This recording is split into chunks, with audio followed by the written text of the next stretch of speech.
મહેસાણામાં આવેલા ફુવારા સર્કલ બાજુમાં ડાભી સૂંઢવાળા ગણપતિ દાદાનું સુપ્રસિદ્ધ મંદિર આવેલું છે. ગાયકવાડ સરકાર દ્વારા સૌપ્રથમ ગાયકવાડી જમાનાથી આપવામાં આવતું પરંપરા યથાવત મહેસાણામાં ગણપતિને ગાર્ડ ઓફ ઓનર ગાયકવાડી જમાનાથી ગણપતિ સ્થાપન વખતે અપાય છે. ગાર્ડ ઓફ ઓનર 125 વર્ષ જૂની પરંપરા અનુસાર પોલીસ દ્વારા આપવામાં આવે છે અને guard of honour Mehsana Ganpati મંદિર ખાતે ગણપતિ મહોત્સવમાં પ્રથમ દિવસે અપાય છે. ગાર્ડ ઓફ ઓનર મહેસાણા સાંસદ હરિભાઈ પટેલ, રાજ્યસભાના સાંસદ મયંકભાઈ નાયક, મહેસાણા ધારાસભ્ય મુકેશભાઈ પટેલની ઉપસ્થિતિમાં આપવામાં આવ્યું હતું અને મોટી સંખ્યામાં ભક્તો પણ ઉપસ્થિત રહ્યા હતા અને બાપ્પાના દર્શનનો લાભ લીધો હતો. ગણપતિ દાદા મહોત્સવ મહેસાણા નગરમાં આજે ગણપતિ દાદાની કૃપાથી આજે અહીંયા શુભારંભ થયો છે.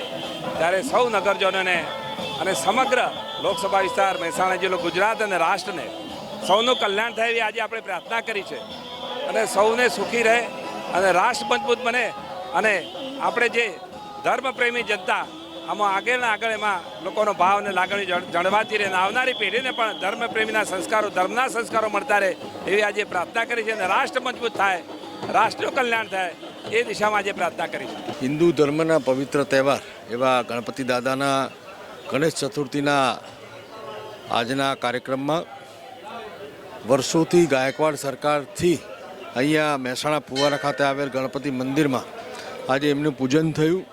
એમને પરંપરાગત ગાર્ડ ઓફ ઓનર પણ આપવામાં આવ્યું.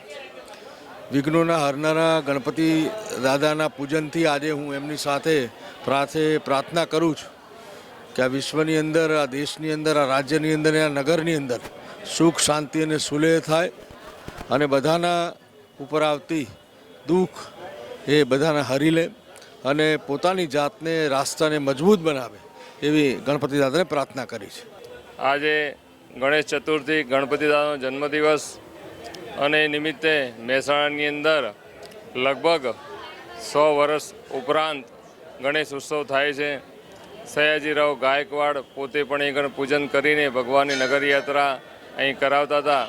એ વખતની પરંપરા એવી છે કે અત્યારે હાલે પણ ગાર્ડ ઓફ ઓનર એ વખત આપતા હતા તો એની પોલીસ પરેડ દ્વારા ભગવાનને સન્માન કરીને ભગવાન નગરયાત્રાએ જાય છે અને બધાના દુઃખ દૂર કરે છે, દુઃખો બધા દૂર કરે છે અને ભગવાન બધાને સુખી થાય એવા આશીર્વાદ આપે છે.